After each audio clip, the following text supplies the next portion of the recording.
მოგესალმებით. ამ დაგაგუთოში აგიხსნით, რომ როგორ გამოვიყენოთ ტექსტობრივი ფუნქციები მონაცემების გასაერთიანებლად ერთ უჯრაში ან პირიქით მათ განსაცალკევლად. ამისათვის გამოგვადგება ფუნქცია კონკატი და left და right-ის ფუნქციები. სამუშაო ფაილის გადმოტვირთვა შეგიძლიათ ვიდეოს აღწერაში მითითებულ ბმულზე. რაც შეეხება მაგალითს, წარმოდგენილი მაქვს პაციენტების სახელი და გვარი, თუმცა ჩაშლილი ცალკეულ სვეტებად. ჩემი ამოცანაა, რომ გავაერთიანო ისინი ერთ კონკრეტულ უჯრაში. როგორ მოვიქცე? დავდგეთ სარიელ უჯრაზე, დავწეროთ ტოლობა და ავკრიფოთ ფუნქცია concat. Concat არის ახალი ვერსია concatenate-ის, თუმცა ორივე ფუნქცია დღემდე აქტიური არის, მაგრამ ეს ძახილით ნიშნა, რომელიც concatenate-ის გვერდზე გვხვდება, ნიშნავს, რომ სამომავლო Excel-ის ვერსიებში შეიძლება აღარ შეგხვდეს. აქედან გამომდინარე, ჩვენ კონცენტრირდეთ ახალზე. თავად concat-ი ერთადერთ პარამეტრს მოიცავს, ეს არის ტექსტი, მაგრამ ეს ტექსტი 1, ტექსტი 2, ტექსტი 3 რამდენიც გსურს, იმდენი შეგვიძლია რომ დავამატოთ. და რაც გულისხმობს ეს. მე რადგან მსურს სახელი და გვარის გაერთიანება და იმის დამიხედვით ჯერ სახელი მსურს თუ გვარი და მოდი ჯერ რა სახელით დავიწყოთ, უნდა ავირჩიოთ ტექსტი 1-ის პარამეტრში უჯრა, რომელიც ამ სახელს მოიცავს. ამ შემთხვევაში B9. რო დავწერთ მძიმეს, ხედავთ რომ გამოჩნდება შემდეგი პარამეტრი, ეს არის ტექსტი 2. ტექსტი 2 ხამ შემთხვევაში მივაყოლო გვარი, გამოვა რომ ნინო ბერიძე იქნება გადამული დაშორების გარეშე. და თუ ეს დაშორება მსურს, ეს ჩემი ხელით უნდა ჩავწერო და როგორ ვაკეთებ ამას?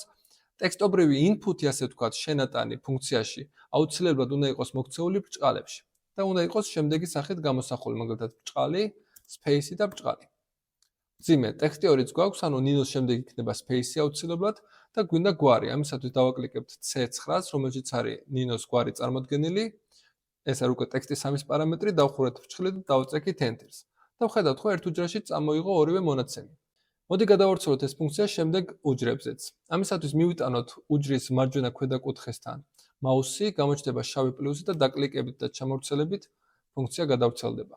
ეს იყო გაერთიანებისათვის, თუმცა რაც შეეხება გაყოფას, ანუ როგორ წამოვიღოთ პირიქით სახელგვარიდან სახელი და ცალკე გვარი, ამისათვის შეგვიძლია გამოვიყენოთ ფუნქციები left და right. left და right თავისი არსით გვეხმარება ტექსტიდან რაღაც რამდენიმე სიმბოლო წამოვიღოთ, ანუ მარცხნიდან იქნება თუ მარჯვნიდან შესაბამის ფუნქციას ვიყენებთ, მაგრამ ამ შემთხვევაში ვინაიდან ნინო იქნება თუ დავითი და სხვადასხვა სახელის მქონე ადამიანზე, სხვადასხვა დაშორება უნდა გქონდეთ მათ, ანუ მარცხნიდან ზოგჯერ 5 სიმბოლო უნდა წამოვიღოთ, ზოგჯერ 4 ნინოს შემთხვევაში, დავითის შემთხვევაში 5, ხო? და როგორ განსაზღვროთ ეს? ამისათვის დაგვჭირდება დამხმარე ფუნქციები. თუმცა ჯერ შევხედოთ ფუნქცია left-ს.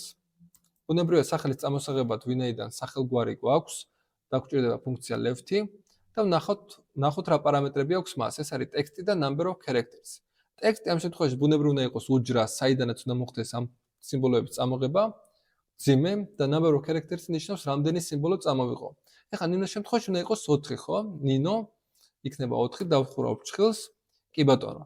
მაგრამ პრობლემა იქნება, როდესაც გადავავრცელებთ დანარჩენ უჯრებზე, Excel-ი თავისით ვერ მიხვდება მე რას ვაკეთებ, რას ვაპირებ, ხო? ამიტომ ანასტასიადანაც წამოიღებს 4 სიმბოლოს და არ იქნება მისი სახელი სრულად. აი ეს 4 იქნება თუ 5, მინდა რომ სხვა ფუნქციამ განსაზღვროს. ეს არის ფუნქცია find. აი გვერდით დაუჯრა, გვერდით ასვეტი გამოყოფილი მაქვს სწორედ ამისათვის, დავწეროთ ტოლობა და ავკრიფოთ find-ი და მეკითხება შემდეგს. Find text-ი, ანუ რას ვეძებთ, რა სიმბოლოს ვეძებთ. ჩემ შემთხვევაში ხა მინდა სიმბოლო, რომელიც გაყოფს ამ მონაცემს ერთმანეთისგან, ანუ სახელს გამოყოფს გვარისგან. ეს არის space, ხო? როგორც concat-ში ბრჭყალებში დამჭირდა space-ის მითითება, ასე უნდა მივთითო ბრჭყალებში space-ი find-შიც, მძიმე. ანუ საძიებო სიმბოლო გვაქვს. ხოლო რაც შეეხება within text, ანუ სად, რომელ უჯრაში ვეძებთ, ბუნებრივია თუ ეს არ დავუკონკრეტეთ, ვერ მიხვდება, ხო? ეს ჩვენ კი ვიცით, რას ვაპირებთ, მაგრამ Excel-მაც რო გაიგოს, უნდა ავირჩიოთ შესაბამისი უჯრა. მესამე პარამეტრი ხა არ არის სავალდებულო, ეს start number ნიშნავს, თუ დავუშვათ 2 space-ია, პირველ space თუ მე-5 არის, უნდა უთხრათ, რომ მე-5-ს შემდეგ ეძებოს, რომ შემდეგი space-ი იპოვოს. ამ შემთხვევაში ერთადერთი space-ი მაქვს, ამიტომ ამის გამოყენებას მნიშვნელობა არ აქვს, ამიტომ დავხუროთ ბრჭყილი. აქვე ვიტყვი, რომ როდესაც ფუნქციის პარამეტრი ბრეკეტებშია მოქცეული, ეს ნიშნავს, რომ მისი შეყვანა აუცილებელი არ არის. ამიტომ შეგვიძლია დავსკიპოთ, ანუ აქვე დავხუროთ ბრჭყილი, დავაწვეთ Enter-ს. და ვხედავ, ხო, წამოიღო 5-იანი. მოდი აბა ჩამოვარცელოთ და ვნახოთ რა მოხდება დანარჩენ უჯრებზე. ანასტასიას შემთხვევაში 10, დავითის შემთხვევაში 6 და ასე შემდეგ. ხო, მაგრამ მე left-ისთვის მინდოდა 4-იანი და ეს აბრუნებს 5-იანს. ეხლა რა გავაკეთო? ან რატო აბრუნებს ხო 5-იანს? იმიტომ რომ რეალურად space-ი რაც მე ვუთხარი, ეს არის მე-5 სიმბოლო ამ კონკრეტულ უჯრაში. მაგრამ მე-5 რადგან არის და ყოველთვის space-ი იქნება ჩემთვის სასურველი ტექსტის შემდგომი სიმბოლო, მე შემიძლია უბრალოდ რიცხობრივი მონაცემი რადგან არის, გამოვაკლო ერთიანი. ეს გამოისახება შემდეგნაირად. დავბრუნდები left-ის უჯრაზე და ავკრიფავ მას. კვლავ ტექსტი ანუ საიდანაც მინდა რომ მარცხნივ წამოიღოს სიმბოლოები უნდა იყოს ნინო ბერიძე ამ შემთხვევაში და ნაცვლად number of characters ხელით 4-იანის მითითებისა მოდი აქ ჩავწეროთ find-ი და გავიმეოროთ იგივე. ეხლა find მაგ ხო არ იცის მე წეღან რა გავაკეთე, ამიტომ ბრჭყალებში დავწერ space კვლავ ძიმე მიუხედავად იმისა რომ კონტექსტი ისე ნინო ბერიძეს ეფუძნება, find-ი ცალკე ფუნქცია, მას წარმოქმნა არ აქვს რომელ სხვა ფუნქციაში იგი მოქცეული, ამიტომ ცალკე უნდა დავუკონკრეტოთ რომ აი აქ მოძებნოს space. დავხურეთ ფრჩხილი. ეხლა ხო ვიცი რომ ეს 5-იანს დააბრუნებს, რო რამე მე შემიძლია მოვნიშნო ეს ფუნქცია, რომელიც დავწერე, მივიტანო მაუსი და ზემოთ გამოჩნდება ამოხსნილი, ანუ რეალურად რა ბრუნდება ამ ფუნქციით. ანუ 5-იანი. 5-იანი არ მინდა, მე მინდა 4-იანი, ამიტომ გამოვაკლებ 1-იანს. დავხურავ ფრჩხილს, ანუ უკვე left-ისთვის მეორე არგუმენტი იქნება არა თუ 5, არამედ თუ მოვნიშნა find-საც და -1-იანს, ეს უკვე იქნება 4, რაც ჩემთვის არის მისაღები. ჩამოვარცხოთ და ვხედავთ ხო რომ ყველა დანარჩენი უჯრიდან შესაბამისი სიგრძე დაადგინა სიმბოლოების რაოდენობა და წამოიღოს სრულად სახელი და არ დაკარგა არც ერთი მონაცემი. ეხლა რაც შეეხება გვარის წამოღებას. გვარის წამოღება, ანუ გვარი რა ნებისმიერ მონაცემს რომელიც მარჯვნიდან უნდა წამოვიღოთ, შედარებით დელიკატური, ანუ დამატებით კიდე ერთი ფუნქცია დაგჭირდება, ეს არის ფუნქცია len-ი. რას აკეთებს ეხლა ეს ფუნქცია? len-ი არის length-ის, ანუ სიგრძის ინგლისური სიტყვის შემოკლება და აკეთებს შემდეგს. დავუშვათ ავირჩევ ნინო ბერიძეს ანუ უჯრა სადაც არის კონკრეტული მონაცემი და ჩამოვავრცელებ. ეს 11, 16, 14 ნიშნავს ჯამში რამდენი სიმბოლო არის გამოყენებული ამ უჯრაში. თუმცა გაითვალისწინოთ რომ ეს სიმბოლოებში ითვლება space-იც. ნებისმიერ თუნდაც ტექსტებს შორის space ან ტექსტის შემდგომ space რომელიც შეიძლება თვალით არ ჩანდეს, მოიაზრება დამატებით ქერექტერად. ანუ ჯამში ნინო ბერიძე space-იანად არის 11 ქერექტერი. ეხლა რა შემოდგება ეს ინფორმაცია? write-ის წერისას, ფუნქცია write, რომელიც უკვე მარჯვნიდან წამოიღებს მონაცემს. რო ავირჩევთ ამ უჯრას, სადაც სახელდაგვარია წარმოდგენილი, რომ მივახვედ რომ მე რამდენი სიგრძე მჭირდება, რამდენი სიმბოლო მჭირდება რომ წამოიღოს, მე შემიძლია ჯამურ სიგრძეს, რომელიც იქნება სახელი, space და გვარი, ანუ len-ი ამ უჯრის, ამ შემთხვევაში 11, მას გამოვაკლდეს space-ის ჩათვლით რამდენი სიმბოლოა გამოყენებული. ანუ ერთადერთი რაც დარჩება, რიცხობრივი სიგრძე იქნება გვარი, ხო? ანუ ნებისმიერ მონაცემი რაც დარჩა ამ space-ის ჩათვლით, ანუ space გამოკლებული მონაცემის შემდგომ.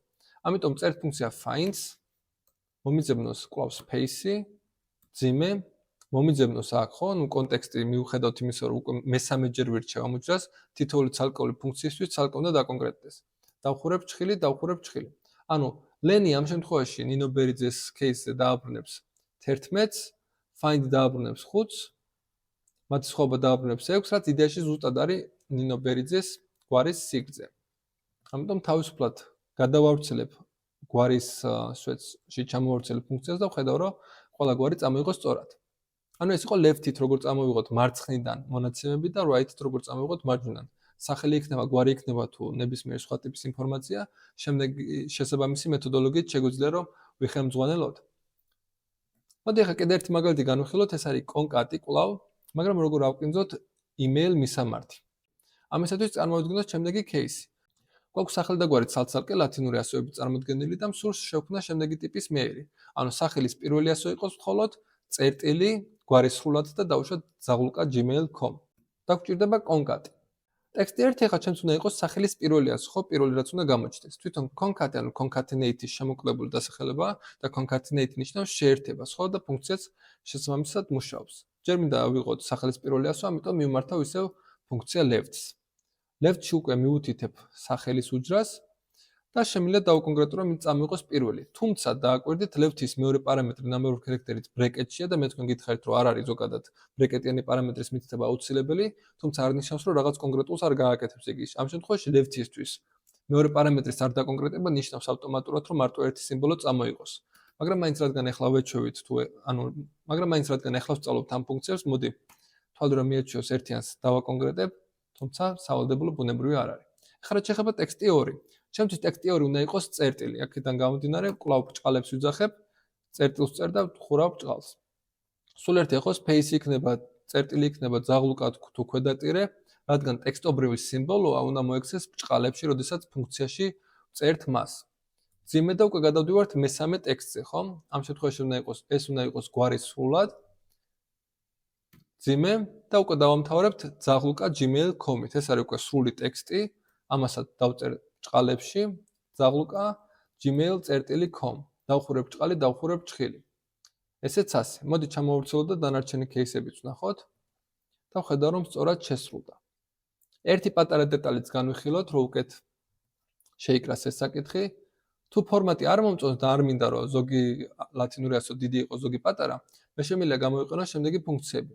ერთი არის დავუშვათ lower-ი, რომელიც არის lower case-ის შინაარსის მატარებელი, ანუ lower case-ი მცირე ლათინურ ასოებამდე ჩამომყვანი არის. ავირჩევ დავუშვათ ამ უჯრას. დავხურებ ჭხილს და ვნახო რომ ყველა სიმბოლოს დაბალ კაპიტალიზაციაში გადაიყვანს. ახლა ვნახოთ ფუნქცია upper-ი. Upper-ი განსხვავებით lower-ისგან პირიქით, მაღალი კაპიტალიზაციით წარმოადგენს ყველა ლათინურ სიმბოლოს. ხოლო proper-ი პირველ ლათინურ ასოს წარმოადგენს მაღალი კაპიტალიზაციით და დანარჩენებს დაბალი კაპიტალიზაციით. მაგრამ წინ დავუწეროთ ჩვენ ფუნქციას და შემდეგ სახეს მიიღებს ის. სულ ეს იყო დღევანდელი გაკვეთილი. მადლობა ყურადღებისთვის, არ დაგავიწყდეთ არხის გამოწერა.